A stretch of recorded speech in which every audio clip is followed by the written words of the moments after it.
Hi, it's Ronick from Ask.Audio Mag. I'm here at the Novation and Focusrite headquarters in the UK, and I'm really happy to be with Olly Burke, who's the product manager of Novation. How are you doing, Olly? Hi Ronick, how are you? Very good, very good. I'm really happy to be here. Now, we met at NAMM for the first time, and I think I saw your shadow at Music Messe at some point as well. Yes, running around. Lots of really exciting stuff happening, of course, with the Novation Launchpad Pro, the impending launch of the Launchpad. Which is coming soon, yes. And it's here, of course, which is beautiful. We've seen it being demoed by Fabius Beck.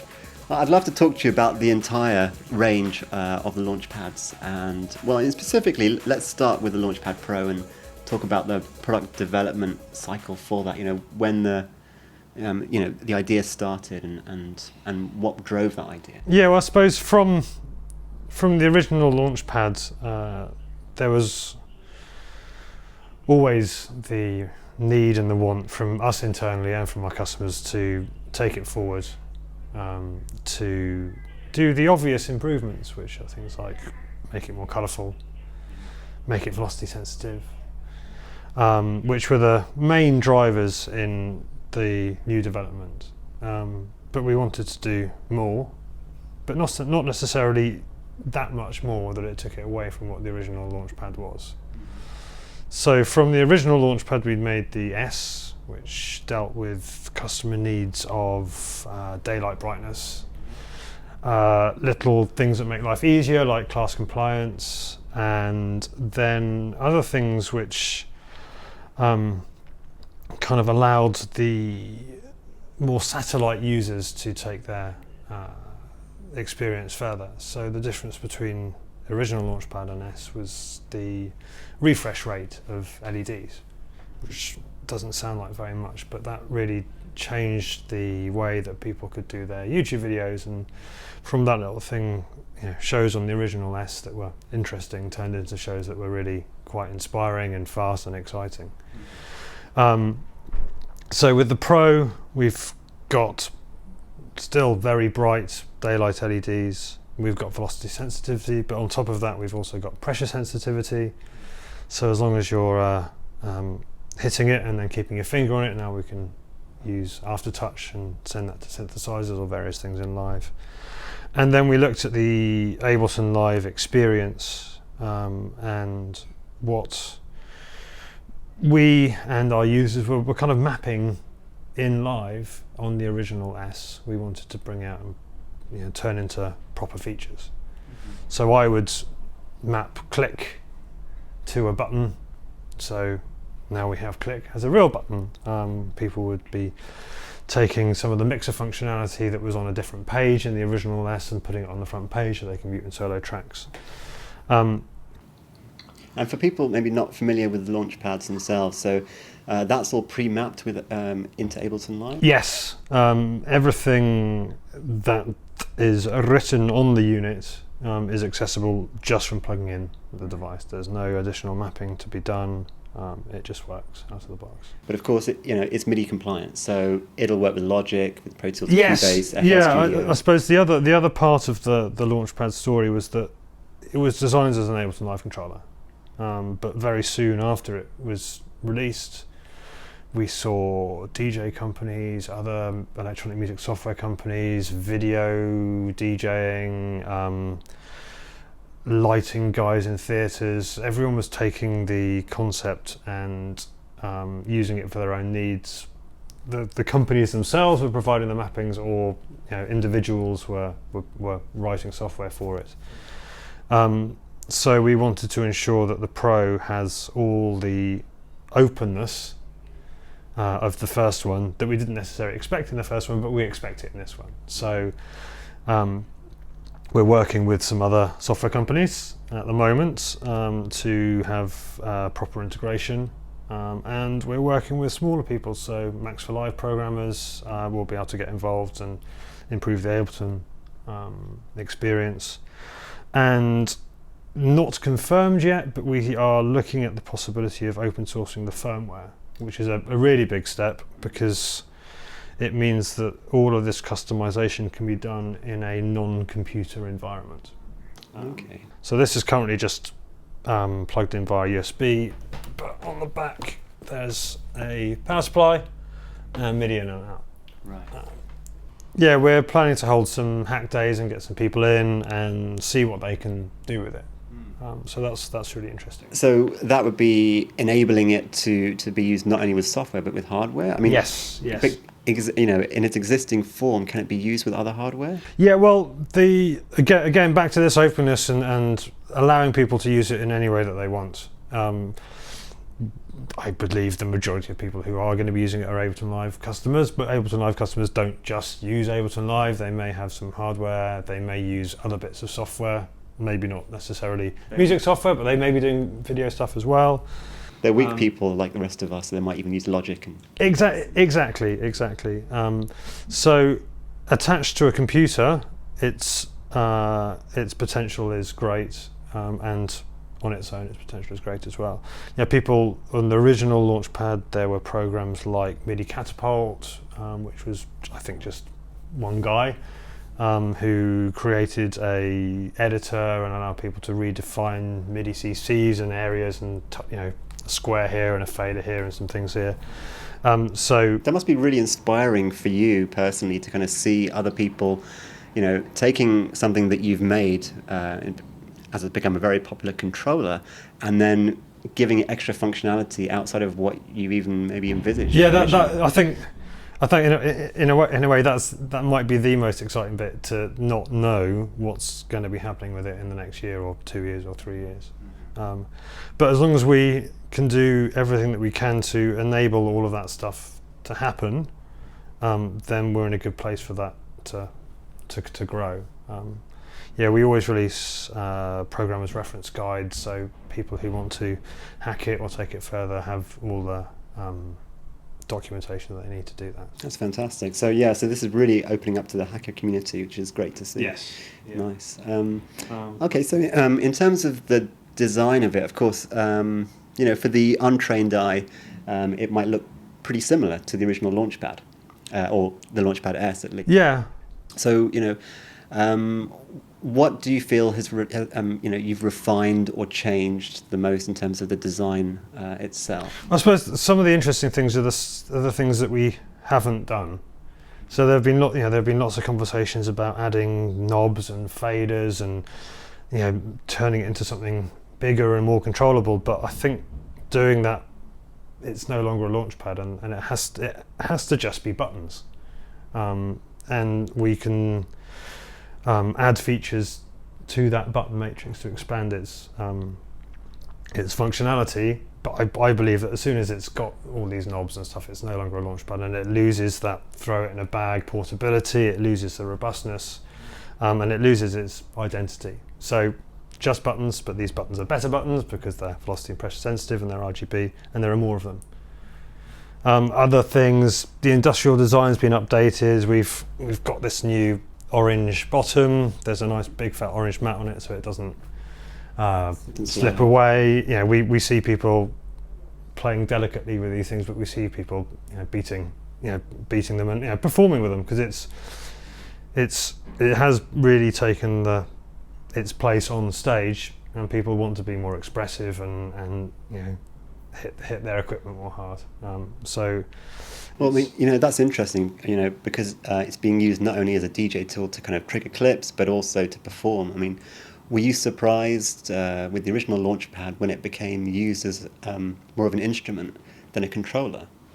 I don't think I was surprised. I think we were kind of expecting it. I don't think we expected it to be such a change. But the original one did have the ability to play notes. It could have just been a clip launcher, but we ensured that there was a way that you could play notes, so that we could allow the instrumentalists to turn it into an instrument. What the surprise was how big the uptake and how people became virtuoso Launchpad players. We'd never expected that, and I think with the new features, that's just going to go up another level, and there'll be more and more people who are going to take their abilities to play this up a level. Especially with the pressure sensitivity now. Yeah. I mean, that just like brings a whole new kind of meaning to, well, a whole new way of performing, really. Yes, and the extension to note mode. So before, the notes were laid out just to work in a Ableton drum rack. So you have blocks of four going up here and here. Now we've got a chromatic note mode. It's laid out like a guitar. So you've got fourths up. So as a guitarist, which I'm not a particularly good one, you can kind of recognise the chords. So your E's here, your 2 1s and 2 fingers here. Why did you choose the guitar metaphor? We were playing around with various keyboard layouts. We could have gone black keys, white keys, black keys, white keys up that way, or thinking about stringed instruments. It could have been a violin and fifths everything, but it's fourths. It was just something that was relatively simple, and that you could learn shapes with your fingers and move them around. So I'm always curious about how products like this, and the Launchpad Pro specifically, as we have one here on the desk, how that really becomes a reality in terms of from the actual conception of the idea to the end product. Can you talk us through maybe what happens for you guys here at Novation, how that's what involvement there is, and just really kind of how it comes about? Yeah, so there's a lot of time discussing a product on whiteboards and in paper, and creating prototypes and getting users in and giving them a bit of paper and say, pretend this is a bit of hardware and we'll experience this hardware on a bit of paper, and then you pull the paper away and give them another bit of paper. And at that time it seems like these efforts are pointless, because how can someone really experience a product if you've just given a bit of paper? But just the way that people interact with various layouts and different things in that very basic format gives you feedback and insight that helps you make bigger decisions. You always want to make those big decisions as early as you can, because it's obviously less expensive to change your mind at the beginning than it is to change your mind at the very end. And then from that point, we develop the integration side of things and how it's going to work in Ableton, alongside the way that we develop the hardware and the firmware. So there are obviously various teams working on different things, from industrial design, circuit board design, the material thickness and response, and the physical feeling of the mats, the choices in LED colours and blends and technologies that we use to get as good a colour as we want.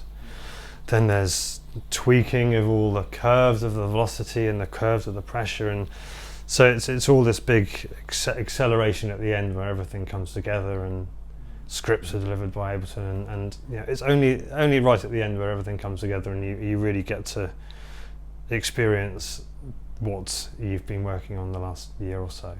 So, I mean, how does it come about that you make these kind of decisions? Is it quite a collaborative process, you find, or is it iterative in that you'll come to like narrowing down a few decisions about the velocity curve, for example, or sensitivity of the pads, and then you'll kind of narrow it down from there until you get to the end? It is generally narrowing and pruning and testing, and narrowing and pruning and testing, and then seeing if anyone else wants to test it, and getting not necessarily just the people inside the office to test it, but speak to artists and other musicians that we know, and day at London, getting 4 or 5 people in a room to give us feedback, because when you get so close to a product, you need a bit of perspective. So getting as many people involved is sometimes a difficult thing to do, but is a useful process. So are there any other notable features that you feel really kind of help the Launchpad Pro stand out? I think the fact that it's part of a range of other products. Again, we said earlier about not putting knobs and faders on it because it's not a Launchpad, but that doesn't mean that we just ignoring the fact that our users want those knobs and faders. So launch controls and launch controls XLs, even launch keys. With the move from Launchpad to Launchpad Pro, the layout of the unit and the distance between every single pad is the same. So people who've played the original one should have the muscle memory to play the new one, and that means that all the existing control products line up. So rather than having a set of faders over here, you can put your faders underneath or above your Launchpad, and the fader throws match up to the pads. You can have up to 6 Launchpad Pros. Live's control surface is limited to 6. You can connect more controllers if you want to MIDI map them all. But yeah, you can create a kind of your own control surface by combining multiple units, maybe a Launchpad Pro with an original one, or with 2 of these plus the controls, giving you 64 times 228 buttons, and then 16 tracks, or even more. And again, you can use it with the competitors' products as well. So anything in that list of Ableton controllers should work nicely with a Launchpad to expand your setup. So, I mean, actually just going back a little bit as well, so when you were developing the Launchpad Pro, were you working quite closely with Ableton directly, or do you not need to do that when you were developing this? Well, we have to, because Ableton is the most important software for the Launchpad. That's not to discount the others. The work that ImageLine have done in integrating it with FL Studio is amazing, and it's a completely different experience, and it's very much for the FL customer. But they've really innovated in various control modes, and there are a lot more options in the FL sphere. However, if we go back to Live and the options for Max for Live community, the possibilities there are almost endless. This one has got the new Max for Live integration, which means that the Max for Live programmers have access to the entirety of the unit from wherever it is, meaning that you can switch in and out of a Max for Live from wherever you are. So people who want to make drum machine sequencers, melodic boxes, additional control surfaces have a real wealth of opportunity, and people who don't know how to make that can just go to one of the websites that I think there's maxforlive.com, or even I suppose the Ableton forum. They can go and download and find out what everyone else has been making. So what are your feelings about other controllers for Ableton, specific ones, for example like the Ableton Push? I mean, obviously the Launchpad Pro occupies a very different space to that. Yeah, I suppose the Push was a very particular workflow product, and Ableton really wanted to capture the starting from nothing and creating a track from zero concept. It's not to say that the more advanced user on the Launchpad could get something similar on the Launchpad, but that's not really the point of the product. The point of the product is to allow people to perform, and to allow people to perform in a very quick and intuitive and fluid way. A good way of thinking about the product, because on stages where if something goes wrong, it goes seriously wrong, and there may be 2,000 people standing in front of you who are going to look at you and go, why did that go wrong? So to think of the product in that environment allows you to create a very robust product, and to understand the workflow of someone who wants to do something quickly and move here and have intuitive muscle memory of doing this. That's not to say we ignored the studio situation, but by concentrating on stage, you've got something that works well in the studio as well, and is robust and quick and intuitive to use. So the Launchpad Pro is going to be in shops in June, which is great. What price are we talking here? US will be $299 and UK £229. Pretty decent. Great. Thank you so much, Olly. Thank you very much. Cheers.